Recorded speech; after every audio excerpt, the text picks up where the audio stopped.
Yeah. Um, Thank you so much for coming on and doing this. This is gonna be Yes. fun. So cool. I love always talking to you and hearing your stories, and you've been such a person that has been I was telling someone recently, I'm like, Jami McDowell has caught a lot of my F-bombs when I'm really upset about a race. And you have been so loving, kind, always. You're such a person that doesn't, you're not judgmental. You're just a safe space for everyone. So I love and appreciate you. And so I'm so glad you Oh, joined. thanks for saying that. That's very nice.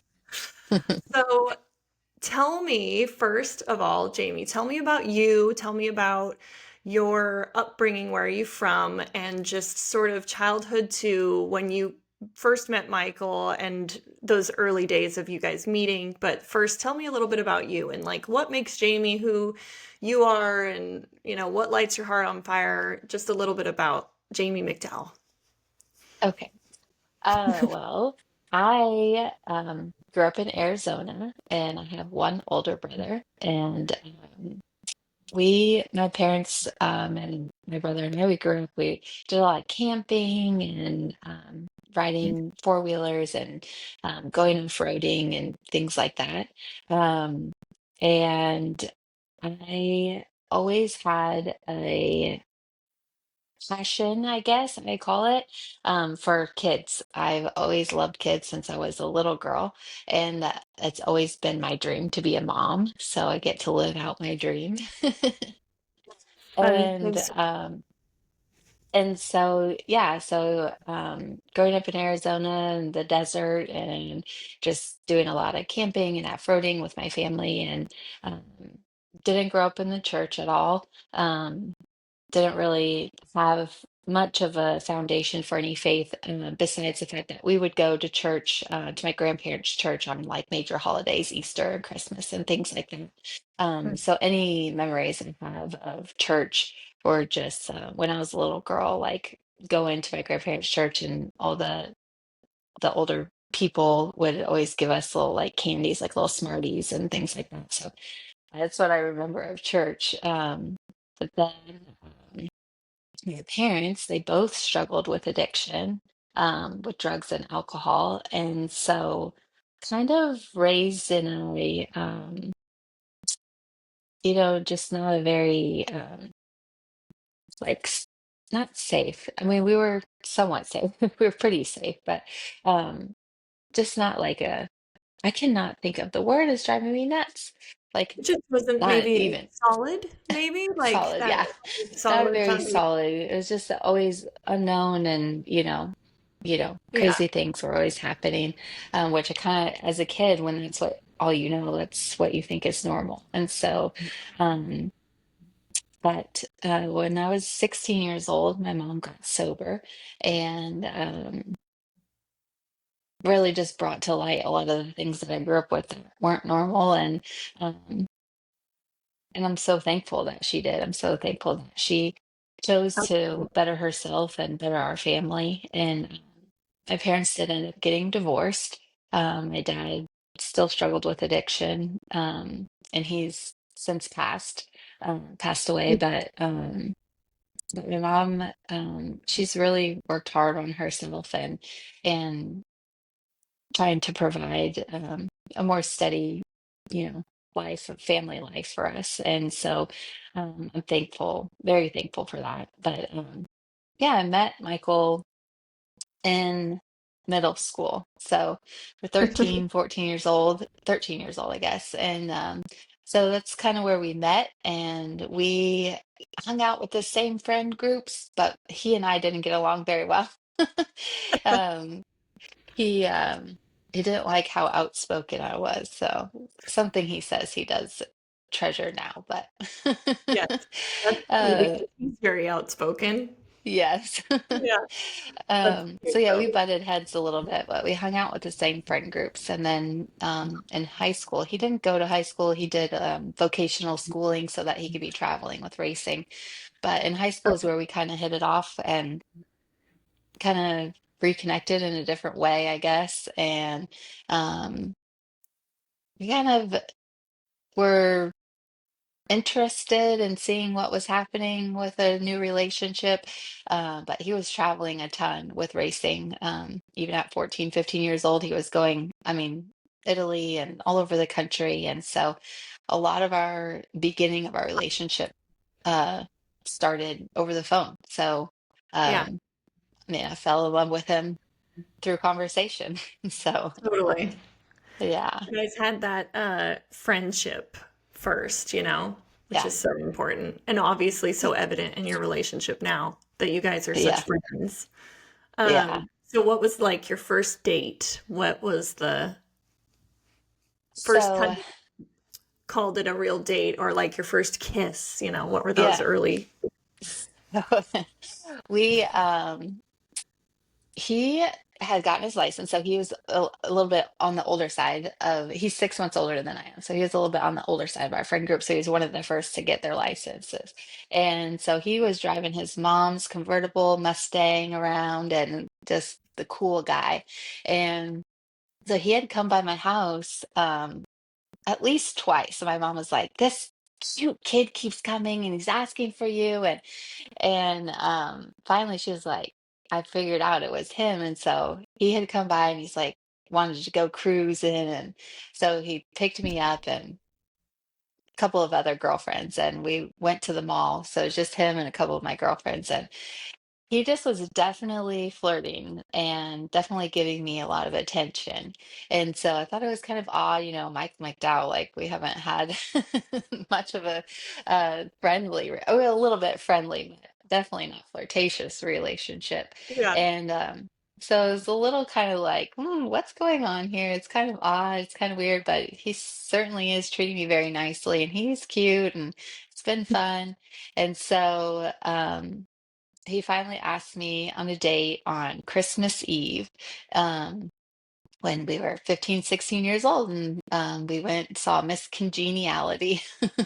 Oh my So gosh. that dates Just us. telling I was just telling this girl at the grocery store her name was Gracie, and I was like, Oh, in my mind, I was like, Gracie Lou Freebush, have you yeah. seen Miss Congeniality? And she was like, no, what's that? And it made me Oh, feel that's so funny. old. I'm like, So old. wow, this was one Yeah. of my like staple movies that I watched as a kid, and it just Yeah. was so funny. She had never even heard of it. I was like, Oh, it's wow, so you funny. must be a baby. Anyway, love it. Yeah. That's so So funny. yeah, So you that went to was our see a first movie. date. Yeah. That's And then he was very sweet, very attentive, and um then he dropped me off and he gave me a nice wet kiss and I literally went in the house and had to wipe my face. yeah. And Oh my gosh. Was that your first kiss? no, I had one Okay. boyfriend before that, like very juvenile. So I guess that was my first Yeah. real kiss. So Yeah. yeah. Yeah. That's cute So though. but And you anyway, guys yeah.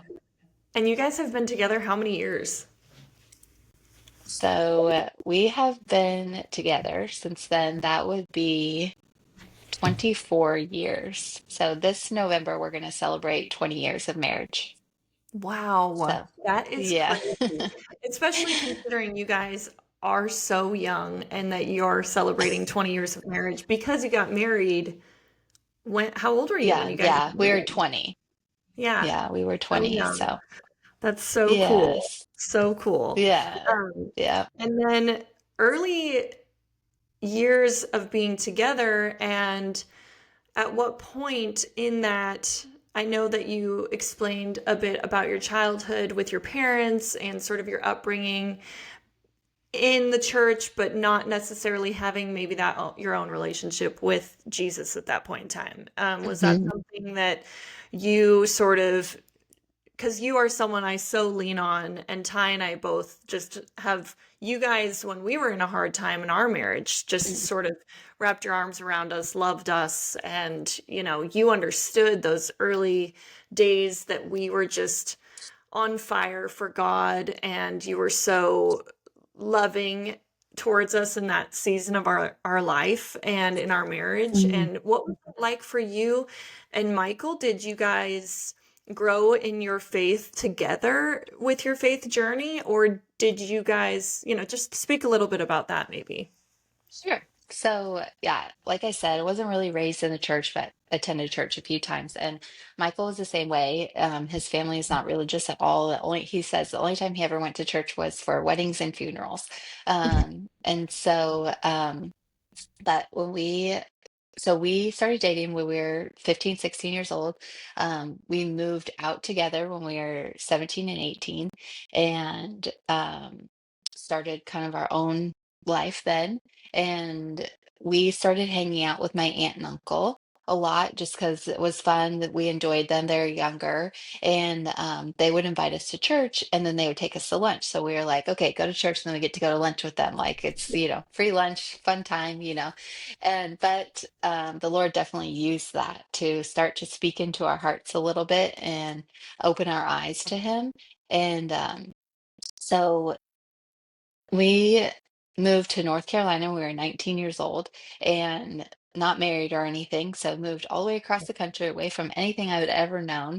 And sis had those little bit of like nudges from the Lord in my heart. And then he had a mentor of his who passed away suddenly. He had had an accident on one of those segways and he hit his head and died. Oh And my gosh. so we went to his funeral, and at his funeral, we saw another mentor of his, which we did not know that they knew each other. This is like Wow. such a divine like intervention. So Yeah. we ran into this other mentor, him and his wife. They're much older than us. And at the funeral, they kind of like separately pulled us aside. I don't think they planned on it. I'm just saying this was all God. And they Yeah. started asking us questions and just kind of like where we were at in our relationship with the Lord and what we thought about, Ron's passing and all these things. And Michael left there like kind of eyes wide open, like, yeah, I'm intrigued by this. I want to dive into it more. And I left like, I'm going to hell. My life is a mess. Like, I was like terrified, like, I'm not living right. And, it's like all the Yeah. guilt and shame. And so, but we went back home to North Carolina and kind of those feelings kind of passed a little bit over like a month, maybe less. And I was at the gym one day working out and I had forgotten my water bottle. So I went to the front desk. It was like a YMCA type gym. Went to the front desk and asked if, first I went to the vending machine and the vending machine was out of water. So Mm. I'm like, really? So I went to the front desk. Do you guys have just like a cup or anything I could throw some water in while I do my workout? And they're like, you know what? We just had an event. I think we have some water bottles left over. Let me grab you one. And it was a Lifeway Christian water bottle. And Ah, so they had done always God these. knows. Yeah.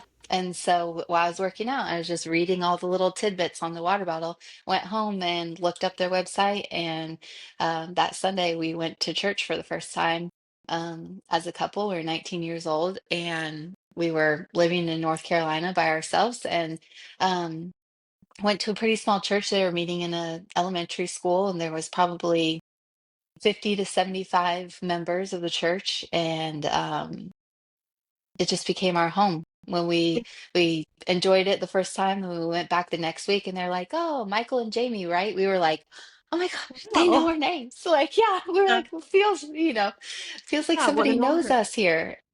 Yeah. Yeah, That's and cool so though that they made you it feel just so. became, That's so God too. When yeah, you get that 100%. connection. Yeah.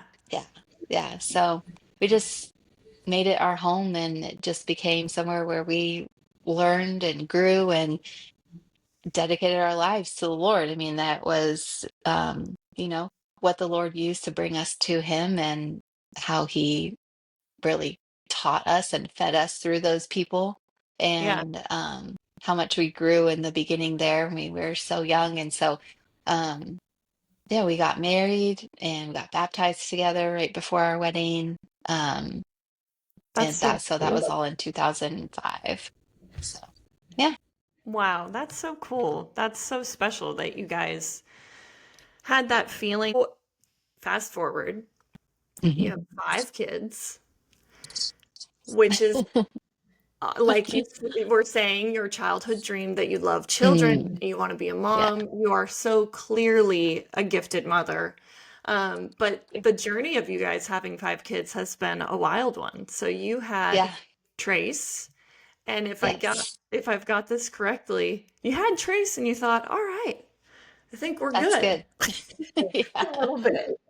So Yeah, tell a little bit about your whole journey. You had Trace, sure. then Yeah, a couple years later you did decide, okay, we're gonna have another. You have Emma, but yeah, you're now 5 kids and you've got yeah. such a beautiful story. So maybe tell Yeah, those first three, and then it a is little bit about quite a adoption. story. Yeah. Okay, yeah, it is Okay. quite the story. So, but yes, we had Trace, our first, and we thought like, oof, that pregnancy was rough. And um, one kid seems to suit our lifestyle. Michael's Yeah. racing and we were traveling most weekends. And so we are like, one kid makes sense. Let's end this here. This is good for us.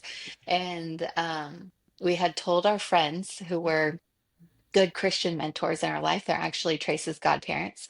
And we said, I think we're just done at one. Yeah, it makes sense for us. So we're one and done. And they're like, oh, wow, that's good. So did you guys pray about that or you just made that decision? And we're like, oh, Yeah. oh, okay. Okay. So we did start praying about it. And we actually went on a Christian cruise, K-Love cruise. Michael was actually sponsored by them, so they had us on as like a guest. And Fun. yeah, it was a lot of fun. K-Love cruises are amazing. So Yeah. lots of good music and good people, and it's a lot of fun. Um, and so we met a couple of people through who were in orphan care ministry on that cruise and got to know them and got very close with them very quickly. And our eyes were opened to the whole orphan care crisis through them. And it was something that we were completely in the dark about. We had no idea how many orphans there were. I mean, at that time, so this is 16 years ago, there's 143 million orphans across the world.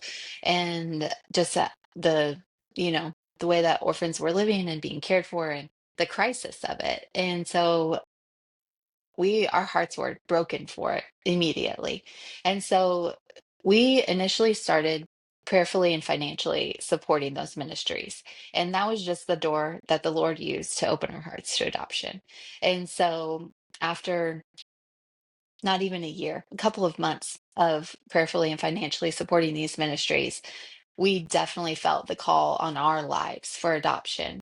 And so we thought like, okay, well, we've had one of our own, and now we feel that the Lord is calling us to adopt. So we'll have one adopted and one biological, and that'll be a beautiful family. And so we started the adoption process when Trace was about 18 months old. And that lasted for 6 years. So it was a Yeah. long, grueling process. Um, but in those 6 years, the Lord just, He has His way of working in our hearts and in our lives. And, there would be one month where Michael would say, maybe we should have another of our own. And I would be like, no way, you're crazy. Or then it would be the opposite. I would say, like, I kind of want another. And he would be like, no way. And we were just never on the same page until finally we were on the same page. And we thought, let's just see what happens. And so, of course, we got pregnant. So that's our first daughter, Emma. And so all this time we're still in the adoption process. And so we had Emma. And then when Emma was about to be 1 years old, she wasn't quite one yet. I started having very strong feelings that we were supposed to have another. And I would just pray, like, Lord, Michael did not want to have another at all. He was not interested in it, not interested in entertaining the idea, any of it. He's like, we have 2 kids, we're adopting a kid, like, that's enough. And so I just started praying, like, Lord, if this is from you, please change Michael's heart. And if it's not from you, please take it away from me because the desire was so strong in me. Like I longed for it so deeply and just felt like we needed to do it. And so one night I was going to an MRO event, which is the, ministry that travels with us in NASCAR. Mhm. And it was a women's event. And so he was staying home with the kids and I was off to this. And I just, before I left, I just said, could you please just pray about this situation, if we're supposed to have another or not. And he was like, okay. And so he had put the kids down for bed that night, and he just started praying, and he just said, Lord, you know I don't want this. You know that we can't handle this. Like, we're already overwhelmed with two. And you have us in this adoption process. There's gonna be three eventually. And so he just said, you're gonna have to make this very clear to me. And I know that, you're not a magician and you don't have to do this, but I'm asking you to show me. And he stuck his thumb in a Bible and opened up the Bible, and I'm gonna forget the exact reference, but it's in Psalms, and it's the verse that says, "Blessed is the man whose quiver is full." And so That is he such a cool that story. was his answer. So Yeah. he knew that we were supposed to have this other child, and so um, I came home that night. And he's like, "Okay, you're right." And so then we had our second daughter, Riley. Um, so the girls are about 18 months apart. Oh, And wow. so, I didn't realize they were y- that close. yeah, yeah. So we had our three now biological kids, and we're still in the adoption process. And So I you always were say, like, if, Riley by the time yes, Lucas yeah, was okay. So I wasn't sure if it was while you were pregnant, but okay. So keep going. yeah, yeah. So I couldn't, I always say, like, we would have never had, I don't believe we would have ever had our girls had our adoption process not taken as long as it did, Yeah. because the adoption would have went through, we probably would have been content and just called it quits. Yeah. But the Lord, has his way and has his plan. And so yeah, we had our three kids, and we are still trying to adopt, and it was just so messy. International adoption really can be, when you're dealing with, very impoverished countries and a lot of money. There's Yeah. just a lot of corruption that happens. And so it just took us a very long time. But finally, eventually, when Riley was 2 and Emma was 3.5 and Trace was 7, um, we finally got matched with our Lucas. And so I traveled to China. It was right in the middle of heated racing season in July. So Michael was busy racing. And so I took off, Wow. and my mom came and stayed with our kids. And Michael, did racing. And I went to China and picked up Lucas. And I was there for 2.5 weeks, getting him. And so then we came home, and um, bringing him home, we felt we finally completed the adoption process, but we also felt our family was not complete. Oh my He and God. I both had this number of five in our head. We just thought there's one more out there. We don't know what the plan is. We don't know, when it will happen, but we felt there's one more out there. And we always thought it would be through adoption, because Yeah. after we had Riley, she was just a few months old. We made the decision, prayerfully, that Michael would get a vasectomy and we would be done having biological children. Pregnancy is really rough on me, and being rough on me, it was really rough on everybody. So Yeah. we just thought, like, this is good. We have our three, we have our one adopted. And so he had his vasectomy, but the night before he was supposed to get his vasectomy, I just felt like very unsure about it. Like, are we doing the right thing? Did we seek the Lord? Is this his plan? I don't know. And I just had a middle of the night, like, just the presence of the Lord was so heavy on me, and that he just told me, like, just be obedient to me and I will take care of making a baby. And I always just thought, like, this is so weird. Like, I don't know, maybe it's another adoption, like that he's, making a Yeah. baby that we're going to adopt someday. And so, anyhow, I've always just kept it kind of in the back of my mind. And just that, you know, that interaction I had with the Lord that night. So the next morning I woke up feeling very confident. Yes, go get your vasectomy. We're supposed to do this. Like, it's good. And so he did. And um, then, like I said, we brought Lucas home. He was 3 years old. Riley was 2. Emma was 3.5, and Trace was 7. So we had our 4 kids, but felt like there was one more out there. And so for um, those few years, we felt content, but unfinished, I guess. But we were Mhm. content with what we had, and we were in the thick of raising. all these kids, and it was Yeah. a lot. Yeah. And so we weren't really thinking about adding another.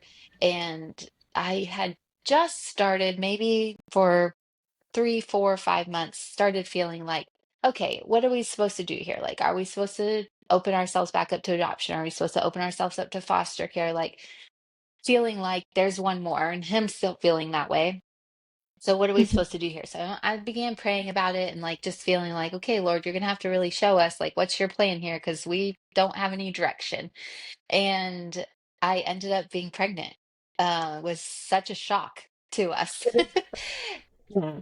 So it was so One wild. thing And too is that Michael never did go in for that checkup on the vasectomy to yep, make sure everything was still in the clear because you yeah. guys kind of had that nudge, right? Of we're not supposed to do that.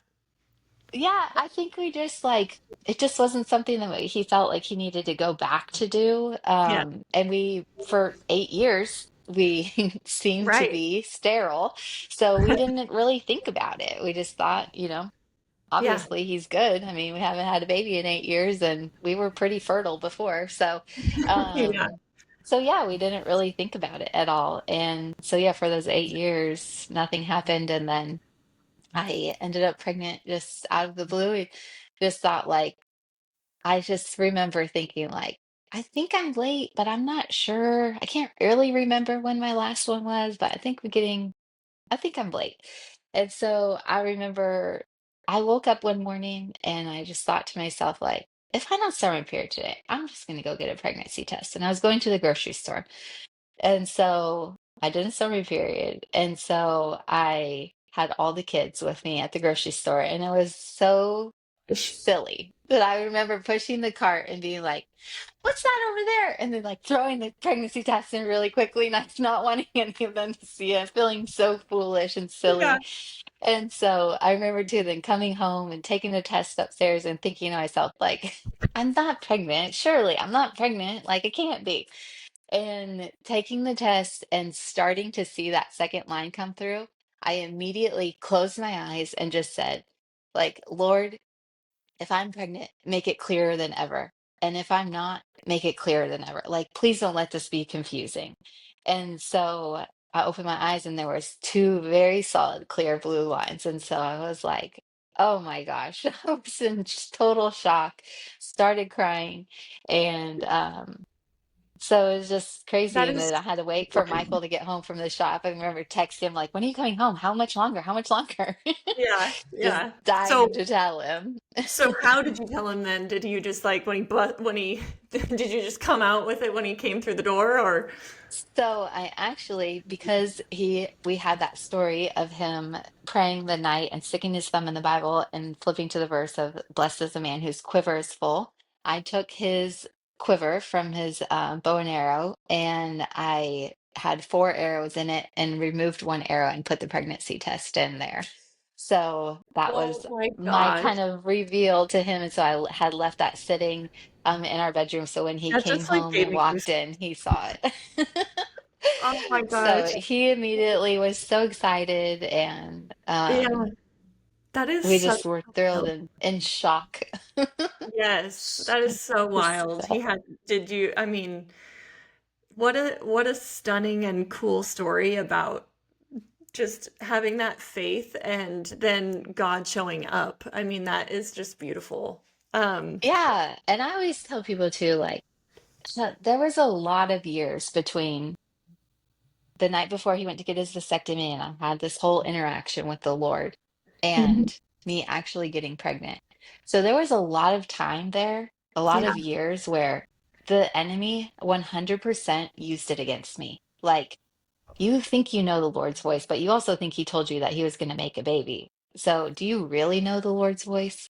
yeah. In things like that, where the devil really had me doubting, like, do Mhm. I know the Lord? Can I hear from the Lord? Like all those little things along the way, through those years, there was definitely times where the enemy used it against me. And I mean, I just think it's so cool how our story unfolded and how faithful the Lord is. And even when it is several years in between, like, we can always believe and trust in his promises. Absolutely. So, And it is yeah. so faith building, though, when those moments do happen, when you do get pregnant and you do have that trust for years, and then that happens. I mean, it feels so good when stuff like that happens. Yeah. And Yeah. Yes. but s- having to, having to keep the faith, having to believe in the good, even when the enemy is whispering in your ear those things. I mean, Mhm. how do you continue to believe in the goodness of God in those years where, yes, you haven't gotten pregnant, or you don't know where that uh, prayer that you have towards God, that feeling you have, is going to be answered, whether it's you getting pregnant or having another adopted child. How do you believe in the goodness of God in those moments? What does your faith look like? Is it a lot of prayer? Is it, how do you continue to keep strong in your faith in those moments? I think for me, it's just the experiences that I've had with the Lord and the way that I've seen the Lord's hand in my life. I mean, like I said, I come from two parents who raised me through addictions and a lot of unsettledness in my life and unstableness in my life. And seeing the Lord's hand, even as a child, the way he protected me and brought me through, and the way he brought me to himself because he loved me so much. Um, just that little bit is enough for me to hold faith and believe that he is good and he is true to what he says. But all of the experiences that I've had with him throughout even just my faith journey and seeing the way he's changed me and changed Michael, grown our family, provided for us, Yeah. I can rely on those experiences to get me through when the enemy is trying to s- instill those doubts in me. Um, and so just remembering, looking back on what the Lord has done for me, and remembering too that none of it I deserve it. I don't deserve any of it. And Yeah. yet he loves me enough and lavishes, blessing on me. So Yeah. That That's beautiful. And you and Michael have had such a different journey in racing than anyone. And the fact that Michael is now in maybe his best opportunity yet.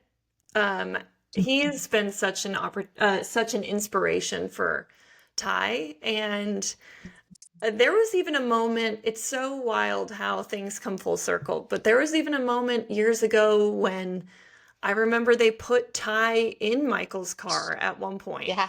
to Yes. test out a different driver or something, to that effect, which is just so crappy. And then, Ty was just a baby. And I remember being on the pit box and Michael coming up on the pit box and cut, what it takes such humility. Mm, I remember he came up and sat next to me on the pit box, and I was like, hey, what's going on? And then it occurred to me later, I'm like, oh, that's Michael McDowell. This is kind of weird, which it absolutely is such a weird situation. But Michael yeah. has had such a unique racing uh, career where he has had to pretty much every single year, he is not sure what the next year entails. And that's how the majority of his racing career has looked.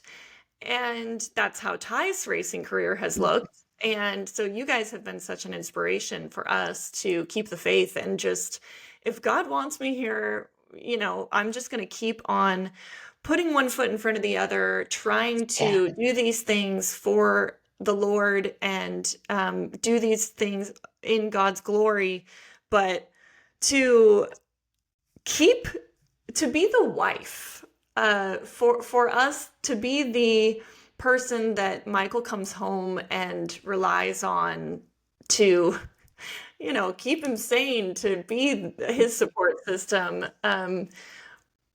What's it been like for you in these 20 years that he's been racing, that you've been his support system? And how has that changed over the years? Has it gotten easier for you? Has it gotten more challenging to not know what comes next? Yeah, I think it is hard. It is hard as the wife because we love our husband so much and we see the sacrifice and the dedication and all the hard work and the quote unquote blood, sweat, and tears that they put into their careers. And then to see it go nowhere or for them to be let go or replaced or not get that next contract. It's heart-wrenching sometimes. You believe the best in them and you know what's there, and to not see it be rewarded is really hard. And it's hard not to take it personally, honestly, especially as their wives. Like, we want to stand up for our husbands and, you know, but I think that I've learned, and we as a couple have tried to go about racing in the way of like, we just hold it very loosely. Like, we're blessed to be here, and we're very thankful for the opportunity that the Lord has provided here. But it's not our end all be all. If God has something else for us, we want it more than even we want this grand dream that he's dreamt of his whole life since he was a little boy. We want what the Lord has more. And so we try to just hold it very loosely. Like, okay, Lord, like if you still want us here, you'll provide the opportunity. And that doesn't mean he sits on the couch and waits for a phone call. Just like Ty, he's one foot in front of the other, trying, working it, you know. But the Lord is the one that opens and closes doors. And um we've been so blessed that he has been so faithful to opening and closing doors for us. It seems whenever he's removed us from one team or seat, that he's given us a new opportunity, and it was the exact right moment and the exact right time, and everything plays out so beautifully. It doesn't mean everything's easy. It's been hard, it's grueling, it's a lot, but it's been really cool to see our journey of where he's brought us from and the way he's brought us through different teams, and really grown Michael as a person too. And like you said, just all that humility, like, well, that comes from a lot of hard situations and Having having to to eat a humble lot of, yourself. yeah, yeah, it's hard. So, but I think, the way that I try to get through it, and just, one is by prayer for sure. Like, I can't do it without the Lord. Like, I cannot support my husband without the Lord's help. And so prayers for sure. But I think also just having a good group of women, of other wives in our industry. I've been very blessed that the Lord has brought wonderful friends through this industry, and including you. And so lots of support of us, sharing stories and being there for each other and saying like, oh, I know how that feels. Yeah, that's tough. Yeah, Or, hang in there. It'll be okay. And and so I think, we're very thankful for where he's at this year and the opportunity he has, and really the security that this year has brought for us and our family and for him, um to have a multi-year contract. that's That's right. huge for That's us. really cool. So yeah, we're excited to begin the building process here. And so it's been fun to see, and it's a different role for him too. He's an amazing builder, honestly. Michael is. He's great working with people, and he gets the best out of people, and he's great at standing back and letting others be in charge. Like, if that's your passion and that's what you're good at, run with it. I don't need to be all over everything. So he's really good at bringing in people that, you know, are right for the job. Um, so watching him again, he's just more involved here, and just watching him do what he loves to do and work with people and build something, and you know Spire's in a great spot, and they want to continue to grow and build, and that's kind of his sweet spot. So it's been fun to watch him, and Yeah. I think that we've, One of the things that Michael said to Ty and I at one point in time, I think Ty might have been at Petty GMS at the time and was fired and was going to mm, go to, we thought, Spire, or something. I think that's where we were at in the timeline when Michael kind of gave us this advice. But something, Ty was like, I'm just trying not to get too invested. I'm just trying not to, I'm just going to show up and do my job, and I'm not going to get too invested in trying to find the right people or do these things because, mm, I've had it sort of bite me in the ass enough times that it was not, it was yeah, heartbreaking. And so I think it was really cool because we literally say it about everything in life now. Michael was like, why would you do that? Don't do that. Like, pour your whole heart into it and get invested and love it and be grateful. Obviously we were grateful, but he was yeah, just like, no, pour your whole heart into it and don't feel like you have to be guarded. Like, get your hopes up. That was what he said. Get your hopes up. It's mm, gonna be great. And so we say that all the time. I mean, even when I'm auditioning for an acting role, I'm mm, like, I don't know, babe, oh, this it would be so cool. And he's like, well, get your hopes up, get them all the way up, because like obviously yeah, if it doesn't work out, it doesn't work out. But if it does work out, it yeah, was how exciting. I don't know. It's just something that's so true and valid. It's something that he taught us that we really like, and we really say it about a lot of different things. Like, yeah, we've told other people, when they're like feeling doubtful or jaded, I'm like, don't do that to yourself. Like, get excited. yeah, What if the greatest thing ever happens and it's awesome? yeah. So, Well, and too, like as Christians, like we're to work as if we're working for the Lord. So like, are you really holding back and guarding yourself from something that the Lord has for you that you're doing? And so, totally. yeah, pull yourself, pour yourself fully into whatever you're doing.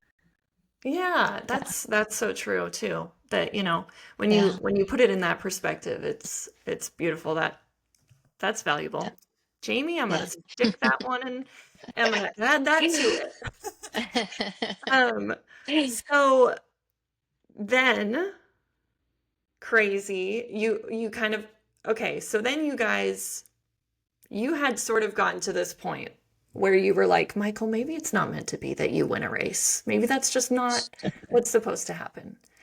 And then Michael wins kind of the oddest race of the year. He was wins the Daytona 500 during COVID, so no Yeah, one was able to be there.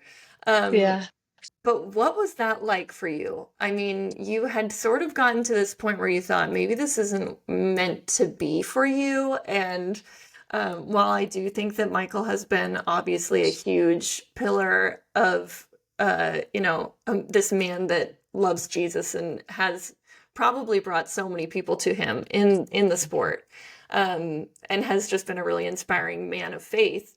But then he does fight so hard for what he loves and wins the Daytona Mhm. 500, which is epic. So, what was that like for you guys as a family? Like, that's such a scary race.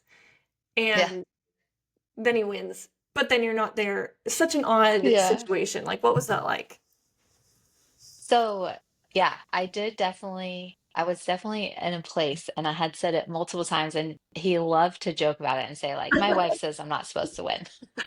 But I definitely felt like, babe, maybe it's just not something the Lord has in the cards for us. Like, maybe He's protecting us from something. Like, Yeah. we've watched a lot of people in our industry, and a lot of marriages fall apart, and a lot of people struggle, Mm-hmm. very successful people. And I thought maybe He's protecting us from something. Maybe we're not supposed to have those types of experiences. Like, He's blessed us a ton. I mean, we felt like, gosh, He has blessed us a ton in our journey in NASCAR. And so maybe the win is just not part of it. And that was okay with me and was not okay with him. He was like, I think you're wrong. You're 100% wrong. Every weekend I show up, I'm supposed to win.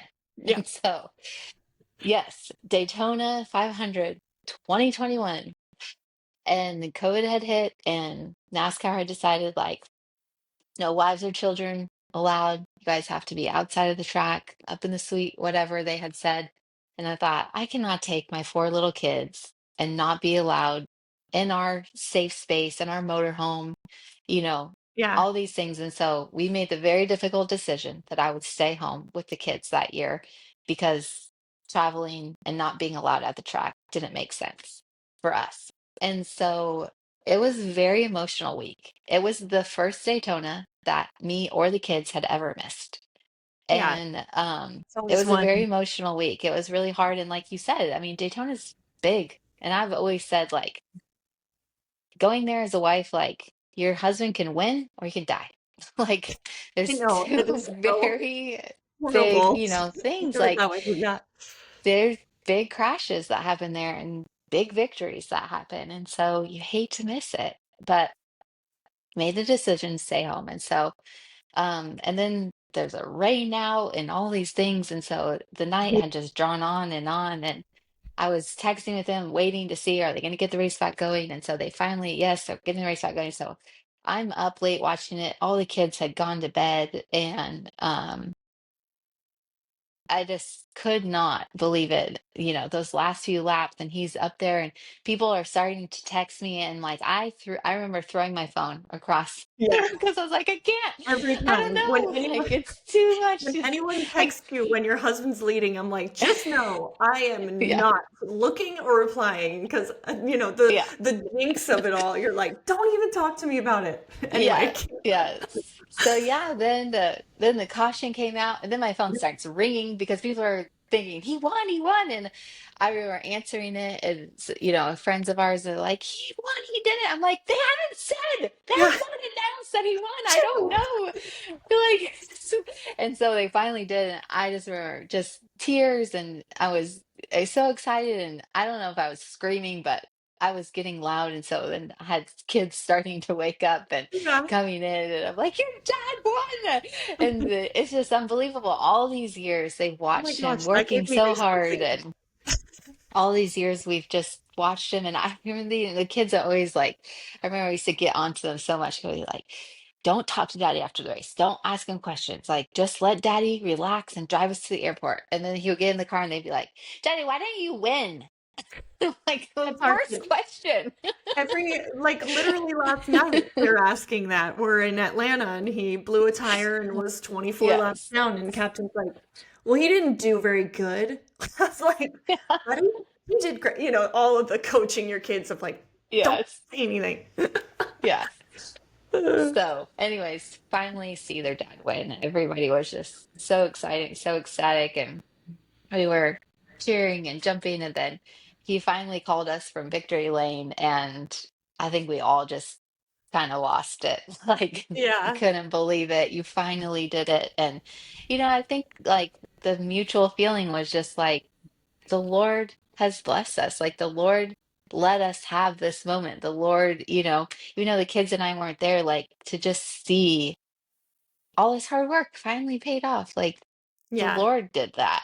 I mean, the Lord kept him where he was at. The Lord brought him through. The Lord put him in the seat he was in with the crew chief and the race. And like, we believe that's all the Lord's hand, like, absolutely. yes, he has to be obedient to his craft and working at it and everything. But hey, Mhm. when the Lord has it for you, you can't stop it.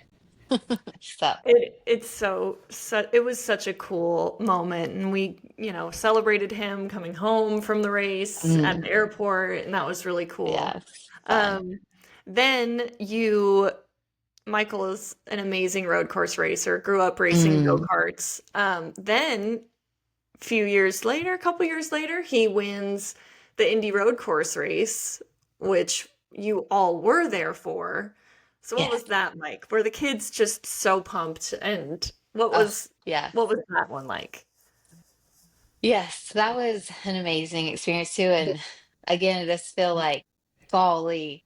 I mean, like, two of the places, the biggest races, these crown jewel races, and they So do true. it up for the victory celebration. It's not just like a quick champagne bottle. Like, That's so they true. do it Those up ones at are both of those huge. tracks. And so, yeah, so Yeah. I felt so lucky and so just blessed. Again, I hate to just continue using that word, but honestly, it's truly No. how we felt Yeah. of like we just felt so blessed to have that win come at Indy and us get to experience victory lane there and kissing the bricks and going through it all with him. It was kind of felt like a redo, honestly, for us. Like Yeah. we missed out on Daytona and it just really felt like the Lord blessed us with a redo. And so, but yeah, we were there watching the race in the motorhome and our our baby was like just a few months old and Oh my she gosh, was yeah. napping in my arms and I remember, just thinking like, okay, it's the last few laps of the race and he's still leading. He's leading by a good margin. Like he surely is going to get this. This is going to happen. And I thinking like, I don't know what to do. Like, I'm not sure when we're supposed to go out there. Like, I don't know. And I remember Janice Almirola called me and she was like, "What are you doing? Get your kids out to that finish line." And I'm like, "Okay." Yeah. So I hung up and we get our shoes on and we run out there and It's part we of that, just like, get out. do you ever get the sort of feelings that you can't help of like, I don't want to mess it up. Yeah. Like, do you ever feel that way? You're like, if I go out there, then it won't happen or something. Like, I get that feeling, which is just like, I know I Yeah. don't have some power like that, but I Yeah. totally get like, oh, I can't go out there. It'll screw it up or whatever. Did you feel that way? I didn't feel that way. I just That's didn't good. know what to do. I was like, Yeah. I don't know. I'm not sure when we're supposed to go, where we're supposed to go, what we're supposed to do. And so, yeah, Yeah. we got out to the pit lane like right as he was coming through. And so we watched him cross and we were all jumping up and down and crying. And I just remember like my daughter, our oldest daughter, Emma, looking at me and she just said to me, looked right in my eyes with tears and she just said, God is so good. And I just think like it's so cool what our kids get to experience, like the highs and lows of it all, and Yeah. watching their dad just stay faithful and that we've been able to just raise them that like no matter what, God is good. But like when he allows us to experience these highs like this, like that's the first thing that they think of. And I just love Yeah. that as a mother, it's what you want for your kids. And so yeah, it was just an amazing experience and just so happy that we got to be there with him and to experience it all together as a family. It is so, I mean, that is such a, what a, how do I even put it? What a, what an amazing accomplishment as a parent Mhm. to have your child look at you and the first thing they say when something goes good is, God is so good. I mean, Yeah. that literally makes me want to cry. That's such a cool, that's really cool. Yeah. And it is such an amazing thing that we get to let our kids, I don't know. We're just so lucky to get to do what we do. It's just really cool to get to Yeah. experience those cool moments with your kids. And even on the crappy days, it's still just like the coolest job, you know? Even yesterday, I Yeah. mean, For we sure. get in the car and the kids are like, I miss Atlanta already. We're driving to the airport. And I miss Yeah. Atlanta. I'm like, you guys were still in the traffic to the airport. But yeah, Yeah. that's such a beautiful. You guys are doing such a beautiful job raising your kids. They're such Oh, good, well, sweet thank you. kids. It's messy, but we just trust in the Lord to make Yeah. up the difference. I know Ty and I are always like, I'm sure we're messing something up, but Oh yeah. as best we can with what we know. Yeah. No, Yeah. so what's it like in the McDowell house on the weeks that you're not racing? And do you and Michael ever get out to have a date night? And what do you do? I know you guys kind of told us how important a date night is. So, are you still Yeah. doing that? And do you still, what does one look like? Yeah. So I think our house is crazy and chaotic. We have 5 children. It's always crazy. And I'm married to Michael McDowell, if anybody knows him. It's always crazy here. You take care. But yes. But yes, I think that one thing that Michael just really does right is his priorities. So he's always put his faith first, and our marriage second, and our family third, and then his job. And so, yeah, he's always put us before his job, which I'm so grateful for, and feel like we reap a lot of benefits of that. And but anyway, we have a lot of great family time that's consistent in our house, and our kids, our kids love to be together. I think they get that from me. I love to be together as a family unit. Michael always makes fun of me. I'll be like, I have to go to the grocery store. And he's like, okay, you want to just go? And I'm like, no, let's all go.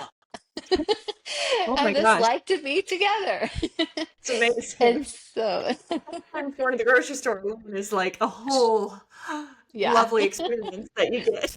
I mean, I have my moments, but I just love to be together. So anyway, Yeah. but my kids are like that too. They love to be together. And as they're getting older, you can see they do enjoy spending a little time apart from each other, but they're still majority like the family unit to all be together. But um, the other thing that Michael and I have always prioritized is our relationship.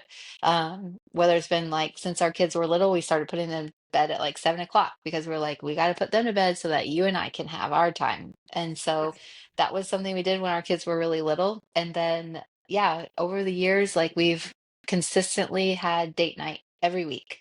Whether it's date night or it's turned into date day. Now our kids are in school and we True. have a little one again. Love a day date. Yeah, yes, so now we do day dates, and but yeah, we just it's something that we prioritize and keep consistent, so that he and I can connect. And whether we talk about the kids or talk about racing or just have fun and talk about life, he and I have a chance to just connect, just the two of us, without all the noise and the Yeah, chaos exactly. To just be of able our to have a house. conversation where you're not interrupted or asked to open something or, Right. Yeah. told a riveting story in the middle of a conversation you're trying to have, Yeah. by your So 4-year-old.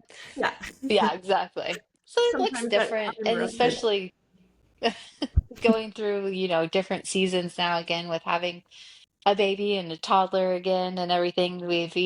It's changed a little, we've done some romantic things, but now it looks more like grabbing a meal and maybe running to the grocery store or running a couple of errands and just being together. Um, One thing that we love to do is play pickleball. So we've done quite a few Like, dates where we'll go play pickleball together and maybe grab some all lunch the or rage. something like that. So, Yeah. Oh, pickleball is all the rage these days. We need to play oh with you yeah. guys. It'd Yes, definitely. be fun. Definitely. I know you were saying that Trevor and Ashton Bain are really good pickleballers and that you Yes. guys now have a court at your house, right? Yep. Yeah. Yep. Yeah. That's so fun. Do you guys Yeah. have any like funny nighttime rituals? Do you sleep with a mouth guard? Does Michael have like a nose piece? Like what's the nighttime routine like? Well, I do sleep in the mouth guard. Same. But I don't really have any funny like stories with it necessarily. But I think what kind of makes things funny or awkward, weird around here right now is our baby. She sleeps in bed with us, and Oh my I'm God. nursing, and so it's always like, mom and baby falling asleep with the boob hanging out or whatever. It's like it's not the most romantic, attractive thing, but Yeah. That is cute. So when you yeah. had Izzy, you decided to do a home birth. And Yeah. you know that I just love that and love birth. And Yeah. you are a fellow VBAC mom. So Yes. what made you decide to do a home birth and what was it like?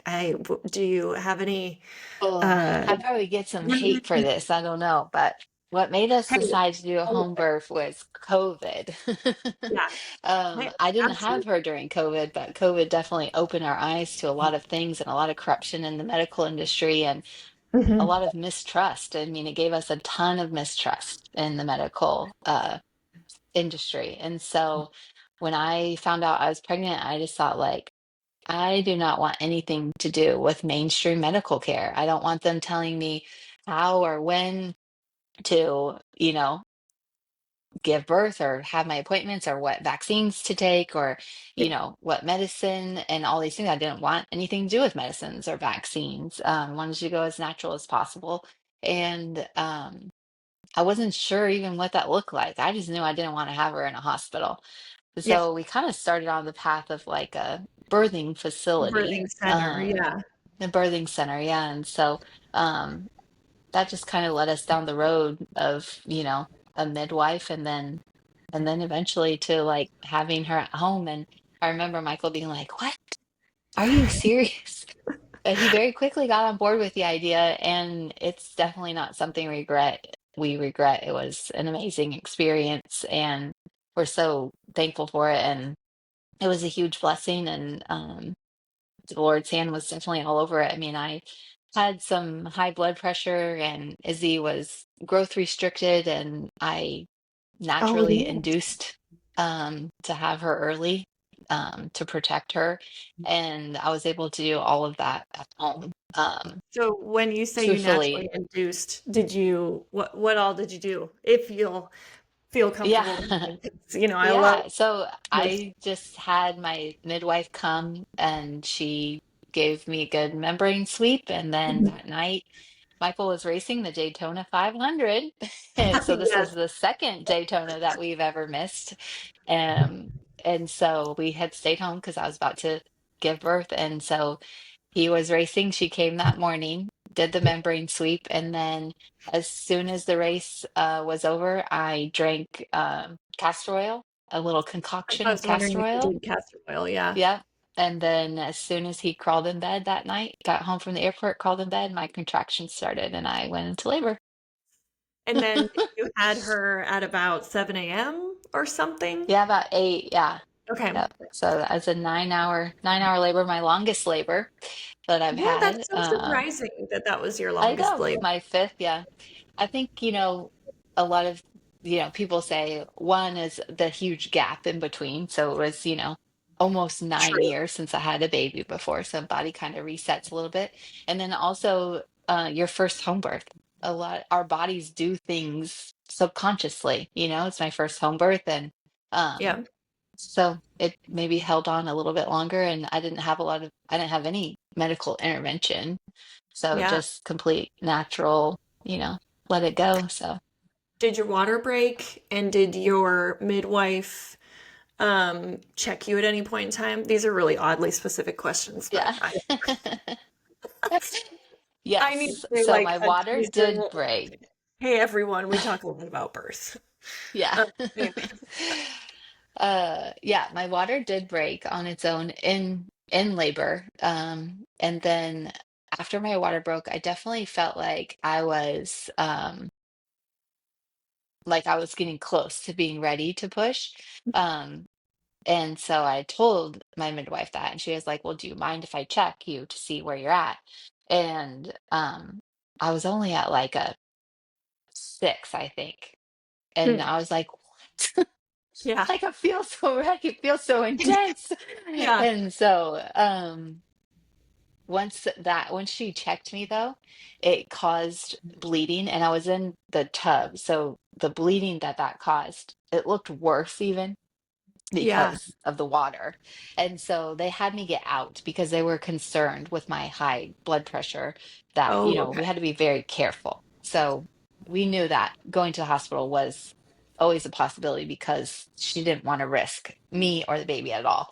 And so they had me get out of the water, which I progressed rapidly after that. And I think I probably delivered her in the next hour after Mhm. after that. So that's kind of how that Did went. you Yeah. have a bathtub that you blew up? Or were Yeah. you okay? Yeah. Yeah.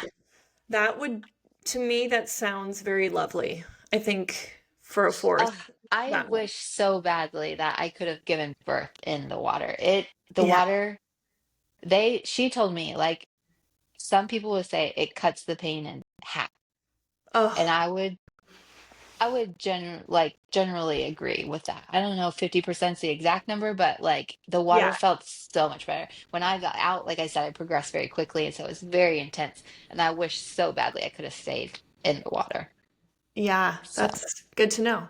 but These are my all, health and the baby's health is important. So, so I yes. had her right in my bed, and she just turned 2 last week on Thursday, and like I said, she sleeps with us, so we had woken up in the morning, and I was snuggling her in my bed, and I said, "Izzy Grace, this is the first place I ever held you, right here in this bed," and like that's so special that like I have that. So cool. That's so cool to birth your baby in your home and then that you guys are still nursing and that you're able to do that when she wakes up on her birthday. Oh, that's so Yeah. neat. You've always inspired me with your births and nursing, and you are one of those people that like you really give it your all. And I mean, some of your stories of nursing Emma and just the Mhm. struggle and that you've stuck with it and you've just always been such a um obviously a gifted mother. And that's Yeah. something that you obviously it shows how much you love it and those kids are lucky to have you. That's funny. I always joke. It's like I quit a lot of things like books, and I think I've signed up for like 5 half marathons that I've never run ever. I've never run a half marathon. But so I quit a lot of things. But I always say like two things that I've always completely stayed committed to was my marriage and nursing my babies. And nursing your babies, yeah. Yeah. I love that. That's so awesome, man. Yeah, you are committed to that, and it is so cool. That's such a that they are so blessed to have you. Um, Uh, well, thank you so much for coming on. Thank you for talking to yeah. me. Thanks for asking me. I'd love to have you on again, you know, maybe when Michael wins another race, we'll have you on here Hopefully again. it'll be soon. Yeah, right. Hopefully. I'm really Yeah. happy for you guys at this stage of life that you're in, and it's exciting that Michael's got this different style contract than he's ever had before, which is really cool. But also just the season of life that you guys are in with your kids. It's really cute to watch them all playing together on the playground, and you guys are just clearly doing work for God's kingdom, and it's really beautiful. And we just love Well, you thank guys. you. We're inspired by you guys, and thank you so much for coming Yeah. on. Well, likewise, it's been great and crazy to watch y'all two grow and feel like you were babies, and now you have 3 babies, and I love watching you guys parent them and just watching you guys grow in your faith and everything too. So you're also very inspirational. Oh, thank you so much. Well, um, we'll do this again for sure. Sounds good. Alrighty, thanks, Jamie.